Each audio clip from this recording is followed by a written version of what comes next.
Olá, amigos da Ideal Espírita. Olá, amigos do De Sagres, Fraternidade Irmão de Sagres, da Vila Jaguara, aqui na cidade de São Paulo. Estou feliz por estar mais uma vez aqui para falar sobre o Evangelho de Jesus. O Evangelho de Jesus sob a luz da doutrina dos Espíritos. Hoje nós vamos falar de um capítulo, que é o capítulo número 10, que o título é Bem-aventurados os misericordiosos.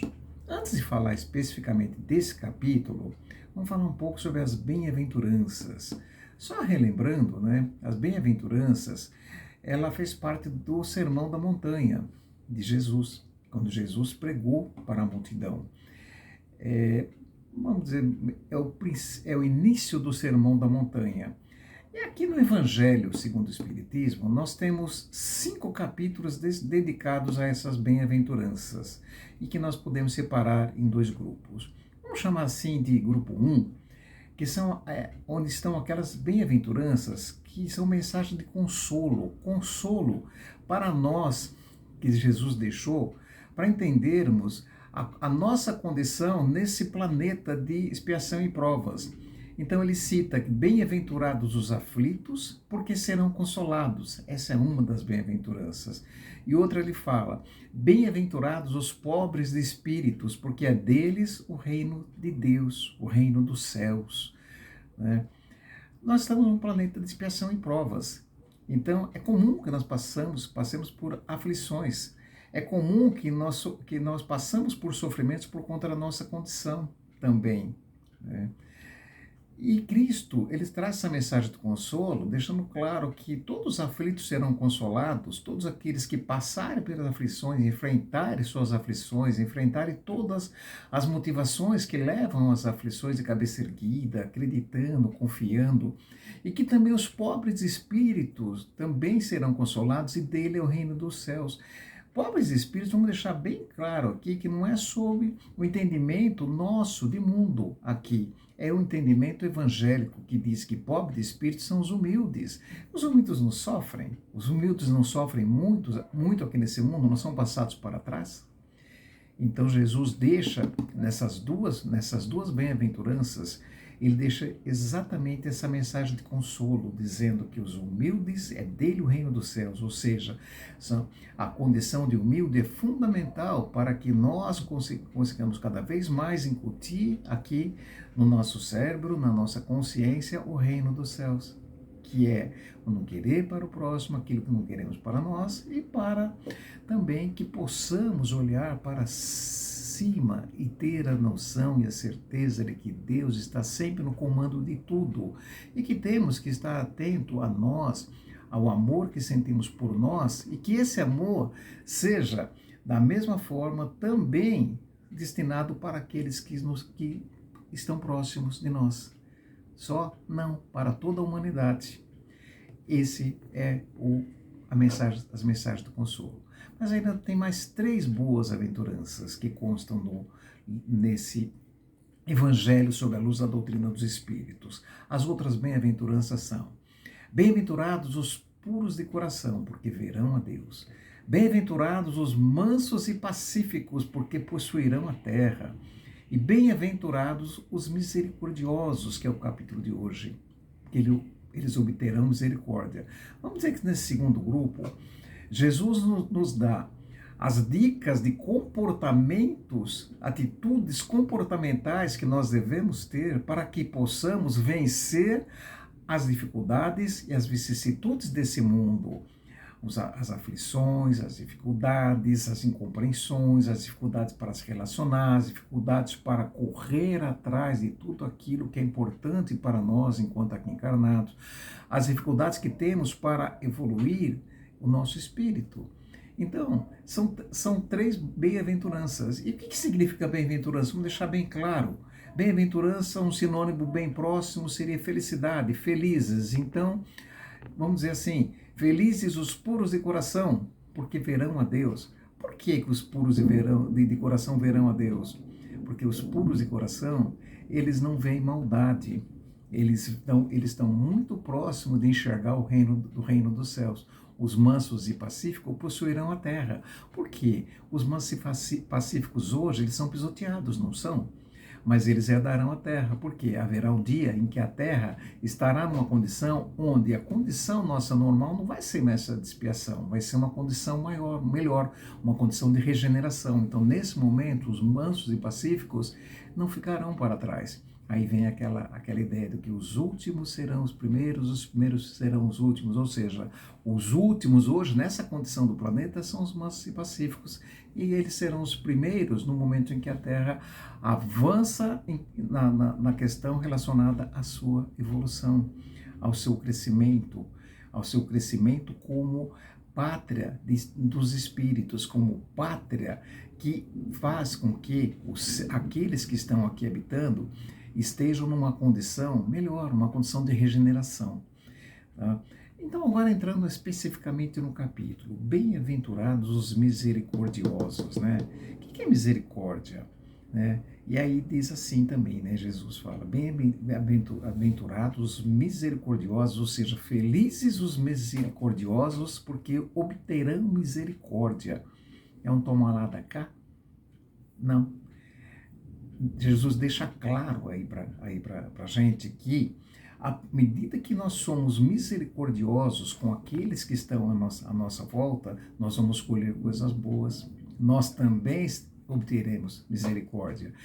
É a lei do retorno, é a lei da causa e efeito. Tudo aquilo que nós respiramos é aquilo que nós vamos trazer para a gente. Não tem aquela ideia que diz assim, que aqui se faz, aqui se paga, o tempo todo. Mas não é Jesus que vai nos castigar. Somos nós que vamos colher os frutos que nós estamos plantando. Então, toda vez que nós exalamos energia ruim, nós vamos respirar energia ruim, que é o que vai e volta.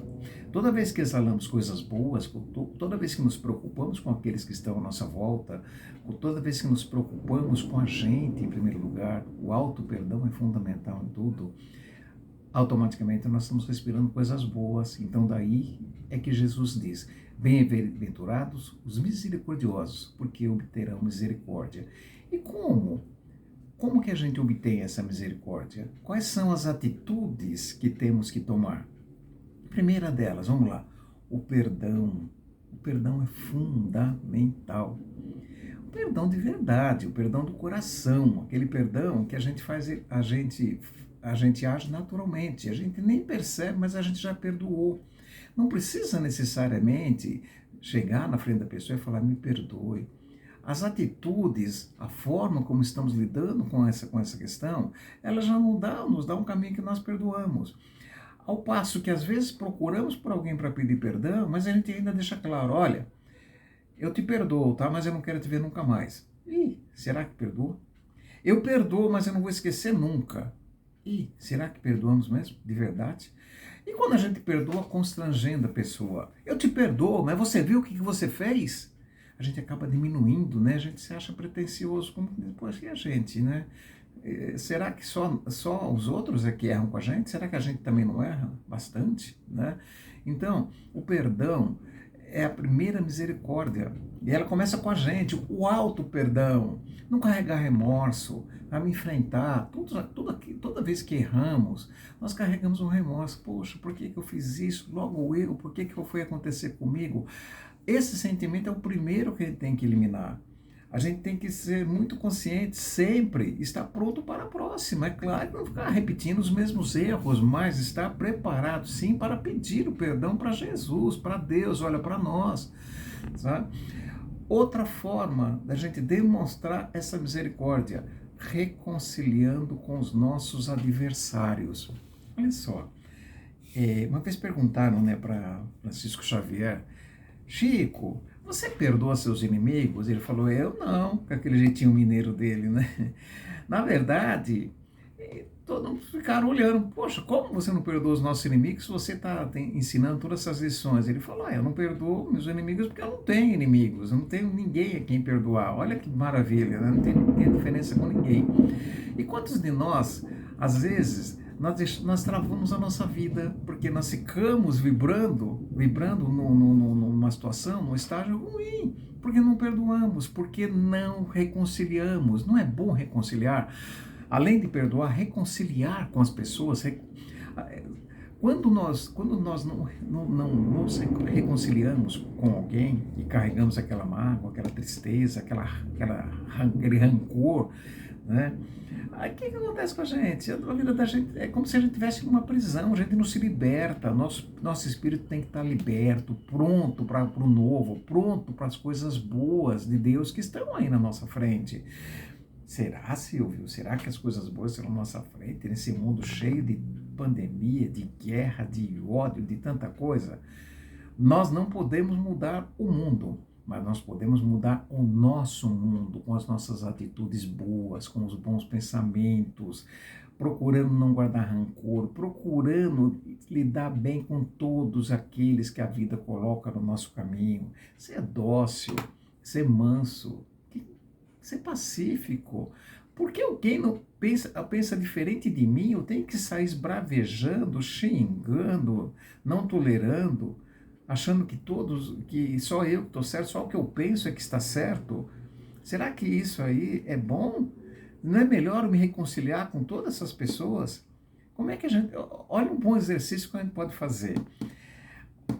Façamos assim, vamos projetar um personagem que seja exatamente como a gente. Projeta esse personagem. Agora imagine esse personagem fazendo as coisas que ele faz. Como é que a gente estaria vendo? Como é que nós estaríamos julgando, porque a gente julga sempre, como é que a gente estaria julgando esse personagem? É a nossa cópia, é o nosso clone, né? Aí isso serve como um bom exercício para nós, né? Porque a gente para e fala, poxa vida, se a gente conseguir fazer isso bem feito, né, fazer essa projeção, nós vamos avaliar o quanto que nós também somos imperfeitos, muito mais do que a gente imagina. Com uma diferença, a gente sempre encontra atenuantes para as nossas falhas. Esse é o nosso grande problema. Outra coisa, outra forma de demonstrar essa misericórdia também, tem aquela passagem de Jesus também, que ele fala assim, que a gente vê,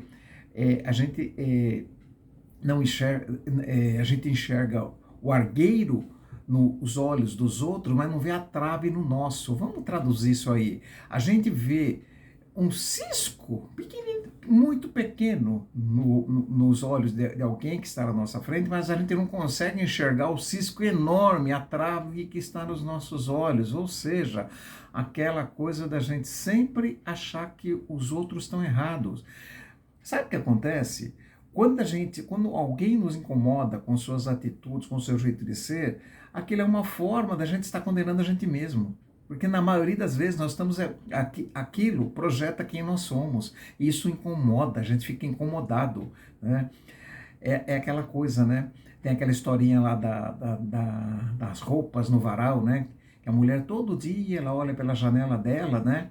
Ela deixa o vidro da janela dela fechado e ela fica observando, né, a roupa lá na casa do vizinho. Fala, nossa, olha só as roupas no varal, que sujas, tal. Até que um dia ela resolve abrir o vidro da janela dela e ela percebe que era o vidro da janela dela que estava sujo, que a roupa do vizinho era tão limpa quanto a dela, ou talvez até mais limpa. Ou seja, quantas vezes nós colocamos tantos empecilhos, tá, que acaba distorcendo a visão que a gente tem no nosso próximo, sabe? Isso é uma forma, eliminar esses empecilhos, eliminar essas amarras é uma forma também de demonstrar essa misericórdia. Não julgar para não ser julgado é outra forma. Jesus, quando pediram para que ele julgasse a mulher adúltera, o que ele fez? Se ele falasse apedreja a mulher, ele seria condenado ali pelos romanos que estavam ali, os guardas romanos que estavam prontos para aprisioná-lo, acusando ele de incitar um assassinato. Se ele concordar, se ele não concordasse, ele poderia ser julgado ali pelos judeus, porque para eles aquilo era normal. Aquilo estava previsto nas escrituras, como eles entendiam na época. O que Jesus faz? Absolutamente nada. Ele abaixa, escrevendo no chão tal, e ele fala em um determinado momento, aquele que estiver preparado que atira a primeira pedra. Ninguém fez nada, as pessoas levantaram e saíram andando, né? E depois ainda a mulher se levanta e ele fala, eles não te condenaram? Eu também não vou te condenar, vá e não peques mais. Ou seja, a gente está sempre prontinho para julgar. Jesus ensinou a gente a não julgar ninguém. Nós não estamos em condições, nós estamos num planeta de expiação e provas. Todos que estão aqui estão na mesma condição. Uns com um pouco mais de evolução espiritual, outros com muito menos, outros com muito pouco ainda, mas a condição é a mesma, é como um colégio, onde tem lá alunos que estão no primeiro grau e outros que já estão no terceiro grau, já estão prontos no segundo, no fim do segundo grau, pronto para entrar no terceiro grau. Mas todos estão no colégio, todos estão no segundo grau. Não é assim que funciona? A Terra, a população é a mesma coisa. Então a gente está sempre pronto para julgar aquele que erra, aquele que comete uma falha, enfim. E nós? Será que nós não cometeríamos falhas iguais? Né? Outra questão a ser comentada aqui também, que demonstra a misericórdia, é a gente ser indulgente. O que é ser indulgente, né? Em palavra diferente, né? Ser indulgente é não valorizar as coisas negativas do nosso próximo, não potencializar o negativo, potencializar o positivo, potencializar as coisas boas. Jesus andando pelo deserto com seus apóstolos, em determinado momento ele enxerga uma carcaça de um animal. Todos fogem, que nojo, sai de perto, os apóstolos, enfim. Jesus chega bem próximo, né? E olha, e fala, poxa, esse animal tinha dentes lindos. Olha só, ali no meio de uma carcaça ele enxergou algo positivo. Nós sempre podemos enxergar algo positivo, mesmo que seja muito negativo. Para quê? Para que escancarar? Para que ligar a nossa TV e olhar lá e falar, tem que condenar, tem que fazer isso, tem que fazer aquilo? Isso leva ao quê? Enfim, temos muitas formas de demonstrar essa misericórdia. E se a gente pede a misericórdia de Deus, de Jesus, se a gente pede a misericórdia daqueles que estão à nossa volta, ou seja, olha, releve o jeito que eu sou, sabe? Por que a gente não faz a mesma coisa com os outros, com aqueles que estão à nossa volta, com todos aqueles que aparecem na nossa frente, e mesmo aqueles que a gente nem conhece, a gente julga o governante, a gente julga tudo, até guerra nós estamos julgando agora, porque a gente se julga no direito de julgar. Ao passo que a misericórdia maior nesse momento seria orar, se colocar em oração e procurar sempre ter a certeza de que Deus está no comando de tudo e que nada acontece por acaso. Muito obrigado por estar mais uma vez aqui com vocês e que a paz de Jesus faça morada em todos os vossos corações. Graças a Deus.